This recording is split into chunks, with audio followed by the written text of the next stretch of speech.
स्वामी ने दिव्यम के यकीन दिलाने के लिए कि राधिका हमारी पत्नी है, सभी लोगों के सामने उसके मांग में सिंदूर भर देते हैं और सभी लोग का उड़ जाते हैं हो। जी हाँ दोस्तों, मन अति सुंदर में आने वाला कॉमेडी ट्रैक बहुत शानदार होने वाला है। जब दिव्यम स्वामी के साथ साथ राधिका पर भी चोरी का इल्जाम लगा रहा था और बोलता है दिव्यम कि ये स्वामी का चोरी का प्लान में जानता था, इसीलिए ये बॉक्स में से सोना निकाल कर रख दिया था। और जब स्वामी हमारा पीछा कर रहा था तो मैं देख लिया था और सोचा था कि मैं इसको सबूत के साथ पकड़ूंगा। गोलू भैया बहुत ज्यादा गुस्सा हो जाते हैं और स्वामी कलर पकड़ के उसको मारने लगते हैं, बोलते हैं कि निकल जाओ हमारे घर से। तब दिव्यम बोलते हैं कि गोलू भैया केवल स्वामी नहीं बल्कि स्वामी के साथ साथ उसकी पत्नी चोरनी भी घर से निकल जाएगी। यह बात सुनकर राधिका और सारे घर वालों को होश उड़ जाता है। फिर दादी माँ बहुत ज्यादा गुस्सा हो जाती है दिव्यम पर, बोलती है कि खबरदार तुम राधिका पर चोरी का इल्जाम लगाए तो। फिर दिव्यम बोलता है कि स्वामी हमारे कमरे में क्या कर रहा था, पूछिए इनसे। तो राधिका बोलती है कि दिव्यम जी हम अपने सामान पे करने आए थे अपने रूम में, तो देखे कि यह चोरी कर रहा है तो इसे झगड़ा करने लगे। दिव्यम बोलते हैं कि मैं आप दोनों का बात कैसे मान लूं, आप तो पति पत्नी जैसे दिखते भी नहीं हो, आप लोग का एनिवर्सरी और कुछ भी आप लोगों को मैच नहीं करता है, आप लोग का पसंद भी अलग अलग है और कुछ भी थोड़ा सा भी मैच नहीं करता आप लोगों का पति पत्नी होने में। फिर राधिका बोलती है दिव्यम की माँ से कि मैडम आप तो समझाइए इनको। दिव्यम की माँ दिव्यम को समझाने लगती है कि बेटा तुम्हारे पापा को भी हमारा पसंद कुछ भी उनको मालूम नहीं है। राधिका अपने पति का मंगल सूत्र और सब कुछ पहनी तो है, इसलिए पता चल जाता है कि वो उनकी ही पत्नी है। अपना माँ की बात मान लेता है। फिर स्वामी बोलता है कि आपको यकीन नहीं है कि हम पति पत्नी है तो चलिए हमारे साथ। राधिका और सारे लोग को लेकर जाता है घर में जो मंदिर बना था उसी के पास। और स्वामी बोलता है कि आपको विश्वास नहीं है तो मैं राधिका का मांग में सिंदूर भर दूंगा, इससे आपको पता चल जाएगा कि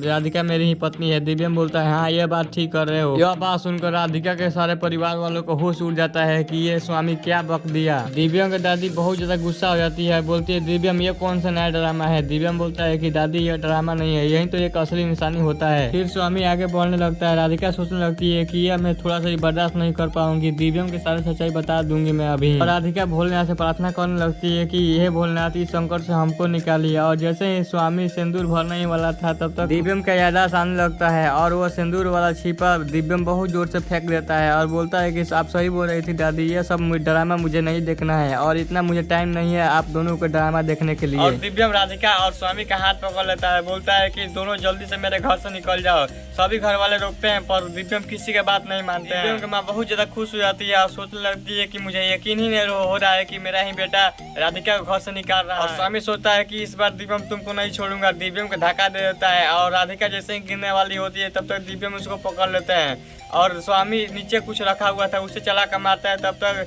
दिव्यम के सामने राधिका आ जाती है और उसका सर फूट जाता है और वहीं पर बेहोश हो जाती है। सारे लोग उसी में लग जाते हैं। तब तक स्वामी भाग जाता है। राधिका के जैसे ही होश आता है तो वहीं पर काली भाभी थी और काली भाभी से राधिका पूछती है कि हमारे दिव्यम जी कैसे हैं। तो काली भाभी बोलती है कि आपका तबीयत खराब है, उनका तबीयत ठीक है। तब तो दिव्या की मम्मी आ जाती है और राधिका का हाथ पकड़ लेती है और बोलती है कि मदहोश अभी मेरा घर से निकल। तो दोस्तों आप लोग क्या लगता है कि दिव्यम रोक पाएंगे राधिका को या नहीं, अपना कमेंट जरूर बताएं। और इसी तरह की वीडियो देखने के लिए मेरे चैनल सब्सक्राइब कर, लाइक कर, शेयर कर। मिलते हैं नेक्स्ट वीडियो, तो जय हिंद।